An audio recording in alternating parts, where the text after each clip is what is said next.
Très bien, donc à la fin du mois de décembre 1920, se réunissent les délégués du Congrès du Parti Socialiste, le 18e, avec une question majeure à l'ordre du jour: faut-il ou pas adhérer aux conditions de l'internationale communiste qui a été fondée en 1919, mars 1919.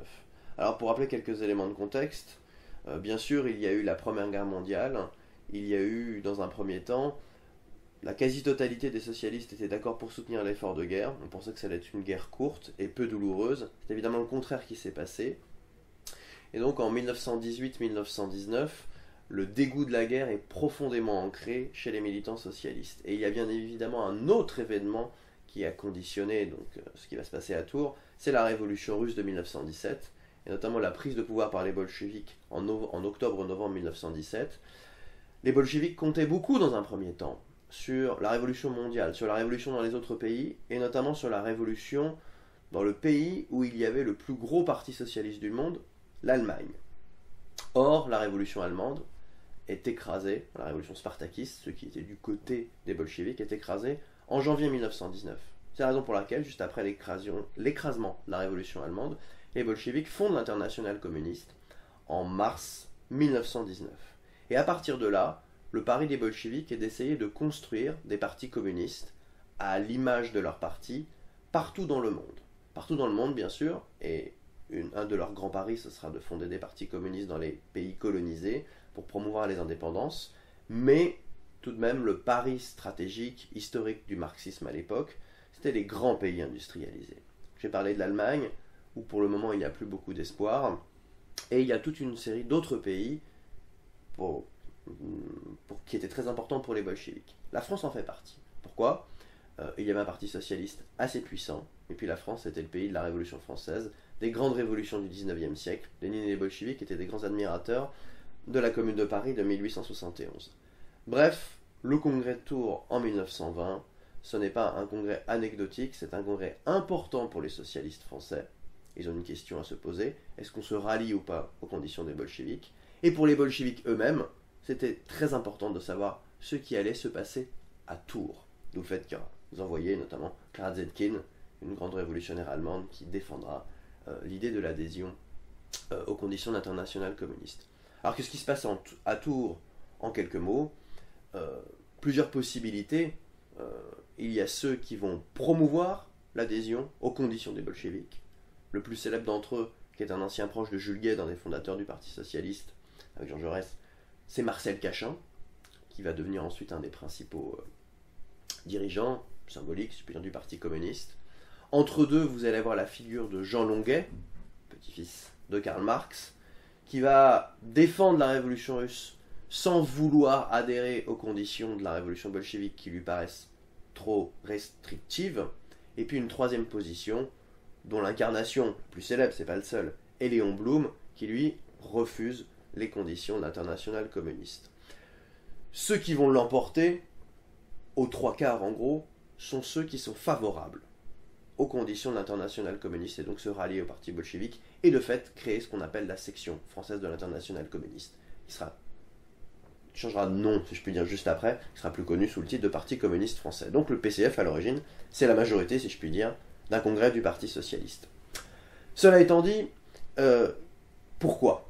C'est ça qui est intéressant. Les conditions, 21, des bolcheviks, étaient extrêmement fermes, extrêmement restrictives, sur la centralisation, sur la construction d'un parti de type nouveau, sur l'obligation de se soumettre à un certain nombre de conditions, et notamment de la solidarité avec le parti bolchevique. Comment expliquer que les militants aient fait ce choix?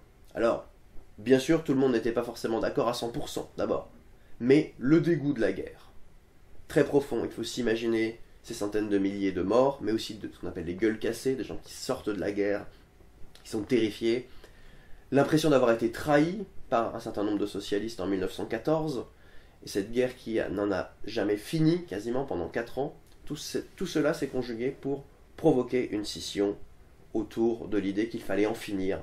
Et évidemment, Lénine et les bolcheviks ont beaucoup eu d'écho dans un premier temps pour cela. Ce n'est pas la seule raison, mais c'est fondamentalement cela qui a joué. Ces 21 conditions ont donc été formellement approuvées Ceux qui ont refusé, donc à peu près au quart, c'est plutôt ceux qui se retrouvent autour de Léon Blum et qui maintiennent le Parti socialiste. Léon Blum dira qu'il maintiendra la vieille maison, pour dire que voilà. Mais il faut bien dire une chose, n'opposons pas par exemple des gens qui auraient été à l'époque très marxistes face à des gens qui ne le sont pas du tout. Léon Blum, dans son grand discours, quand il refuse les conditions des bolcheviks, se dit toujours marxiste, il défend même l'idée encore à l'époque de dictature du prolétariat qui pour lui dans son vocabulaire veut dire une démocratie très large appuyée sur la classe ouvrière. Donc c'est important d'avoir ces éléments en tête. Il faut bien dire aussi que très rapidement, lorsque le Parti communiste va être bolchevisé, il va perdre beaucoup de ses adhérents, la plupart des élus, et qu'en fait, le Parti socialiste redevient le premier parti de gauche dès quasiment 1921, 22, 23. Ce n'est qu'en 1936, au moment du Front populaire, un peu plus loin, que le Parti communiste deviendra véritablement un parti de masse. Donc, il faut avoir ces éléments-là parce que, voilà. Donc, un grand enthousiasme au départ pour la révolution bolchevique, et puis quand il y a bolchevisation, beaucoup de gens retournent au Parti socialiste ou bien se retrouvent, si je puis dire, sur le bas-côté. Cela étant dit, que retenir du congrès de Tours, si je puis dire, presque un siècle après, une série d'initiatives, puisqu'on approche du centenaire, ça ne vous aura pas échappé.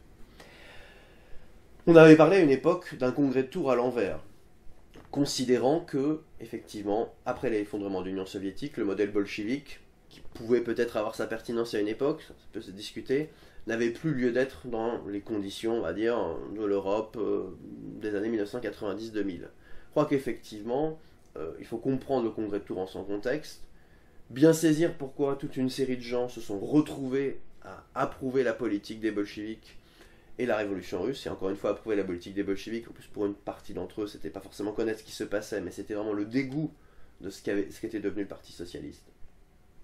Mais il est clair que désormais, la perspective, lorsqu'on réfléchit à ces événements avec le recul historique, c'est tout de même de retrouver ces différentes traditions, socialistes, communistes, qui d'ailleurs préexistaient, les mots socialistes communistes ont existé au 19e siècle, ça ne recouvrait pas forcément les mêmes réalités. Cet héritage-là demeure vivant, demeure important à s'approprier, mais il est clair que plus rien ne fait obstacle, normalement, à l'idée qu'on puisse discuter dans une même organisation, une même structure politique, de ces événements historiques, des raisons pour lesquelles ces partis, ces militants ont été divisés, mais que aussi le bilan de tout cela, c'est que quand est-ce qu'il y a eu des conquêtes sociales et ouvrières après la scission de Tours, eh bien ça a été au moment du Front populaire, même si cet épisode s'est mal terminé, dans un premier temps tout de même un certain nombre de grandes lois sociales ont été votées, et c'était au moment de l'Union, au moment où socialistes communistes, pour la première fois depuis une quinzaine d'années, s'étaient véritablement retrouvés. Donc à mon avis, c'est ça qu'il faut essayer de bien comprendre. Il ne faut pas balayer l'histoire et se dire que tout ça n'avait aucun intérêt, que les gens se sont trompés, parce qu'en plus à un siècle de distance, ça n'a pas grand intérêt. Mais avoir en tête les effets de ce que peuvent être des événements absolument dramatiques comme la guerre, les échos de révolutions étrangères comme la révolution bolchevique, bien réfléchir à ça en son temps, mais bien avoir en tête que tout ce patrimoine-là doit être pensé aux yeux d'une nouvelle, au regard d'une nouvelle époque, que rien encore une fois ne fait obstacle, que tout le monde se retrouve pour effectivement parler du centenaire de tout cela, parce qu'on en parlera beaucoup dans les 2 ans à venir, mais dans un cadre démocratique pluraliste qui évidemment est très à distance de ce point de vue-là des conditions drastiques qui avaient été proposées en 1920.